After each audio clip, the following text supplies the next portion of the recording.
ബഹുമാനപ്പെട്ട ശ്രീ എം മണി, അങ്ങേക്ക് 10 മിനിറ്റ് സംസാരിക്കും. സാർ, ഞാൻ ഈ ധനാഭ്യർത്ഥനയും ബഹുമാനപ്പെട്ട മുഖ്യമന്ത്രി നടത്തിയ പ്രസംഗത്തിൽ സംസ്ഥാനം കൈവരിച്ച നേട്ടം സംബന്ധിച്ച് അദ്ദേഹത്തിൻ്റെ കാഴ്ചപ്പാടിനെ ഞാൻ സർവാത്മന സ്വാഗതം ചെയ്യുകയാണ്. ഇടതുപക്ഷ ജനാധിപത്യ മുന്നണി ഗവൺമെൻറ് ജനങ്ങൾക്ക് നൽകിയ വാഗ്ദാനങ്ങൾ ഒന്നൊന്നായി നടപ്പിലാക്കിക്കൊണ്ടിരിക്കുകയാണ്.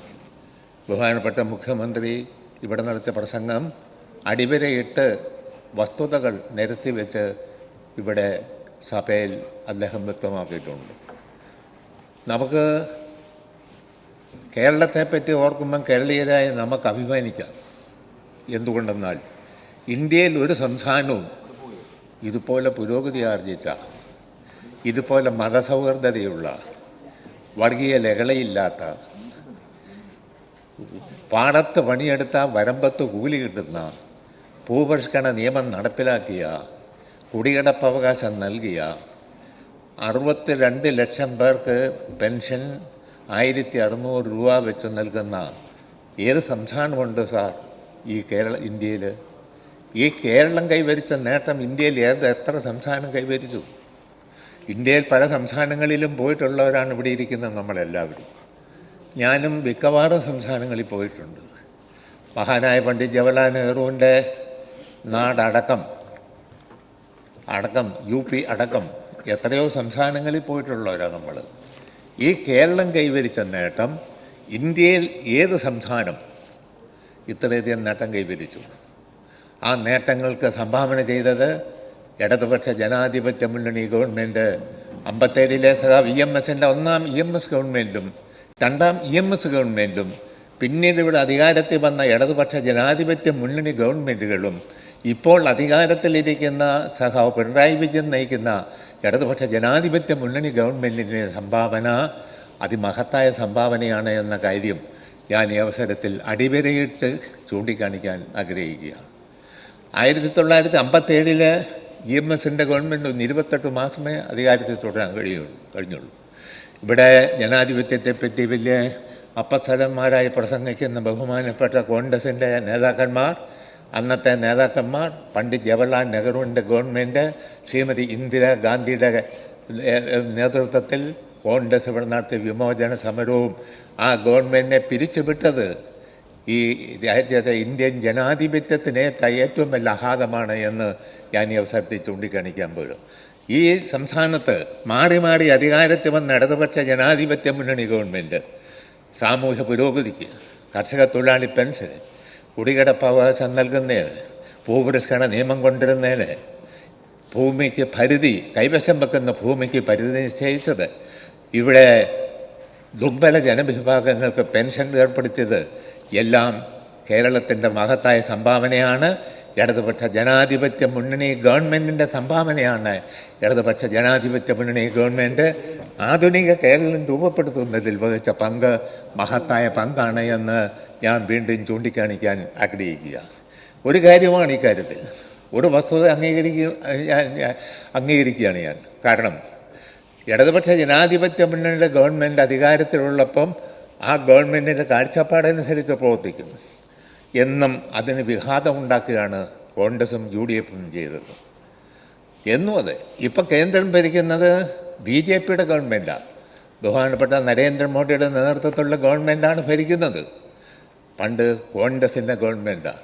കോൺഗ്രസിൻ്റെ ഗവൺമെൻറ് ഭരിക്കുമ്പം 1947 മുതൽ ഇതപര്യന്തം പരിശോധിച്ചാൽ ഈ സംസ്ഥാനത്തിൻ്റെ പുരോഗതിക്ക് തടസ്സമുണ്ടാക്കുന്ന കാര്യം ഇടതുപക്ഷ ജനാധിപത്യ മുന്നണിയുടെ ഗവൺമെൻറ്, ഒന്നാം EMSൻ്റെ ഗവൺമെൻറ്റും രണ്ടാം EMSൻ്റെ ഗവൺമെൻറ്റും പിന്നീട് അധികാരത്തിൽ വന്ന സഖാവ് നായനാരുടെയും സഖാവ് VS അച്യുതാനന്ദൻ്റെയും ഇപ്പോൾ സഖാവ് പിണറായി വിജയൻ്റെ നേതൃത്വത്തിലുള്ള ഗവൺമെൻറ്റുകൾ ആവിഷ്കരിച്ച കർമ്മപരിപാടിക്ക് എന്നും തുരങ്കം വയ്ക്കുന്ന നിലപാടാണ് കോൺഗ്രസ് സ്വീകരിച്ചത്. കേന്ദ്രത്തിൽ കോൺഗ്രസിന് അധികാരമുള്ളപ്പോൾ സ്വീകരിച്ചതെങ്കിൽ ഇപ്പം ആ പങ്ക് BJPയാണ് കേന്ദ്ര ഗവൺമെൻറ് ഇരുന്നുകൊണ്ട് സംസ്ഥാനത്തിൻ്റെ താല്പര്യങ്ങൾക്കെതിരെ പ്രവർത്തിക്കുന്നതെന്ന കാര്യം ഞാൻ ഈ അവസരത്തിൽ ചൂണ്ടിക്കാണിക്കാൻ ആഗ്രഹിക്കുക.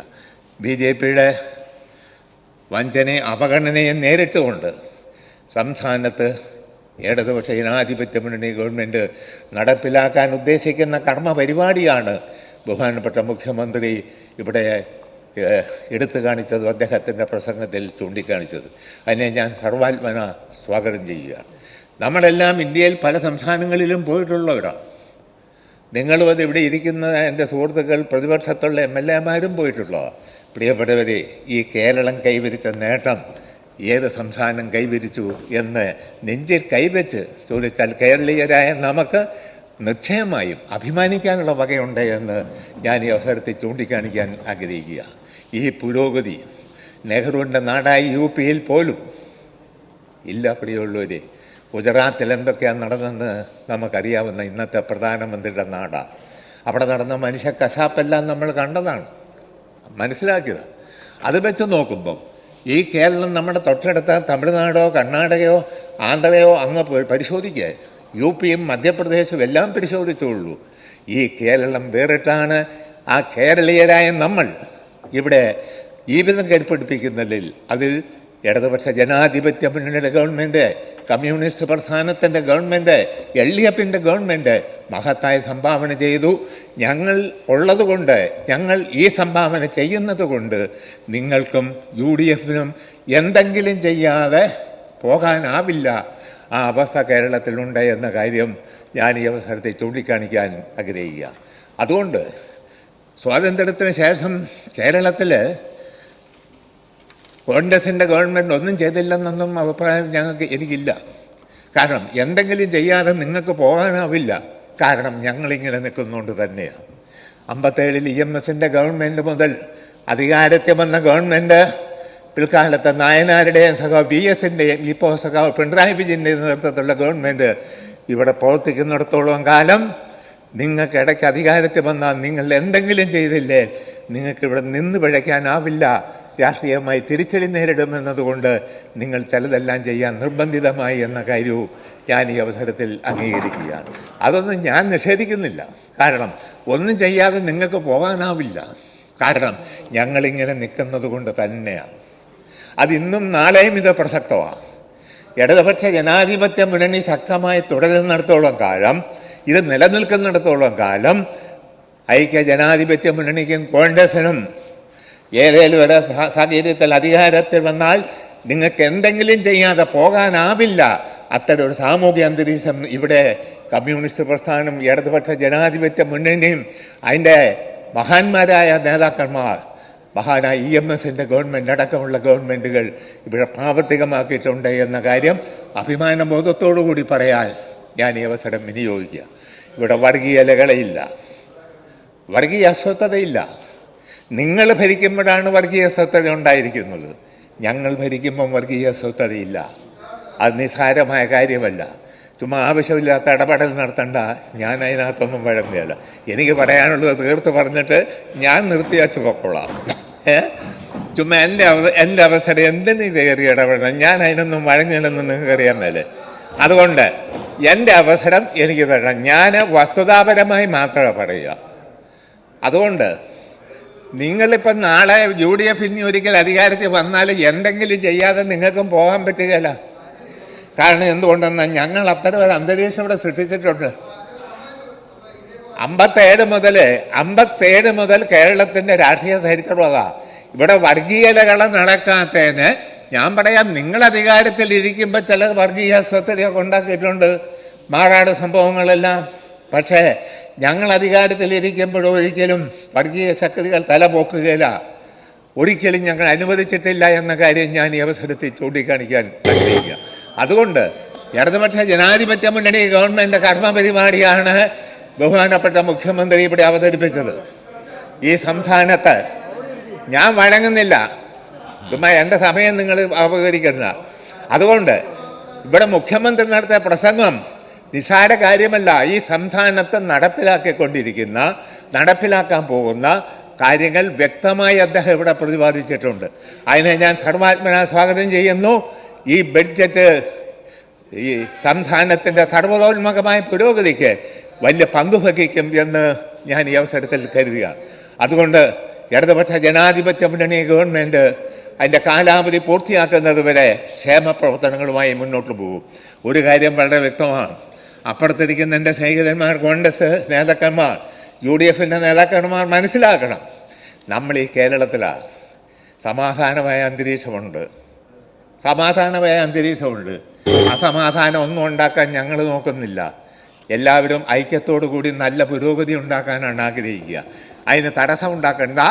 ഇതേ വലിയ പ്രശ്നം ഡൽഹിയിലിരിക്കുക നമുക്കെതിരെ. നിങ്ങളും ഞങ്ങളും ഭയപ്പെടേണ്ട ശക്തി നരേന്ദ്രമോദിയുടെ നേതൃത്വത്തിലുള്ള കേന്ദ്ര ഗവൺമെൻറ് അവിടെ എന്തൊക്കെയായിരിക്കും ഈ രാജ്യത്ത് നടപ്പിലാക്കാൻ പോകുന്നതെന്ന് ഒരുറപ്പുമില്ല, നമുക്ക് വ്യക്തമാക്കാൻ കഴിയില്ല. അത്തരൊരു ആപത്താണ് നമ്മുടെ തലയ്ക്ക് മുകളിൽ നിൽക്കുന്നത്.